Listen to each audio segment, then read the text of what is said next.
Guys आता आम्ही चाललो आहे बाहेर आणि आम्ही आज चालत चाललो आहे कारण की आमच्या गाडीचं पेट्रोल संपलेलं असं नाही तर आम्ही चालत चाललो त्याचं मोठे कारण आहे. देवाचे पप्पा पण आले लगेच पाठी चालत चालून देवाचे पप्पा कंटिन्यू फोनवर बोलत होते. मी अरे माझ्याशी पण बोल तर बोलतात ना हा बोलतो थांब. मी बोलली ओके चालेल.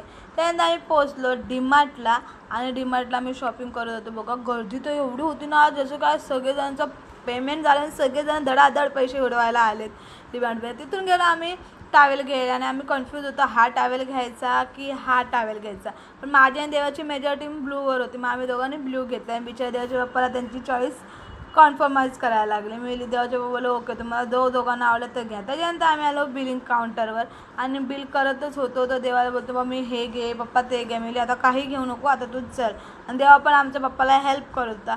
त्यानंतर आम्ही रिक्षाची वाट बघत होतो कारण की आम्ही आलेलो चालत. त्याच्या पप्पाला मी बोलली बाईक पण घेतो रिक्षा पण घेतो तर दोन खर्चामध्ये आपण एकच तू चालत जाऊया आणि येताना पण रिक्षाने येऊया. ते त्याच्या पप्पा बोलले जसं तू बोलशील तसं.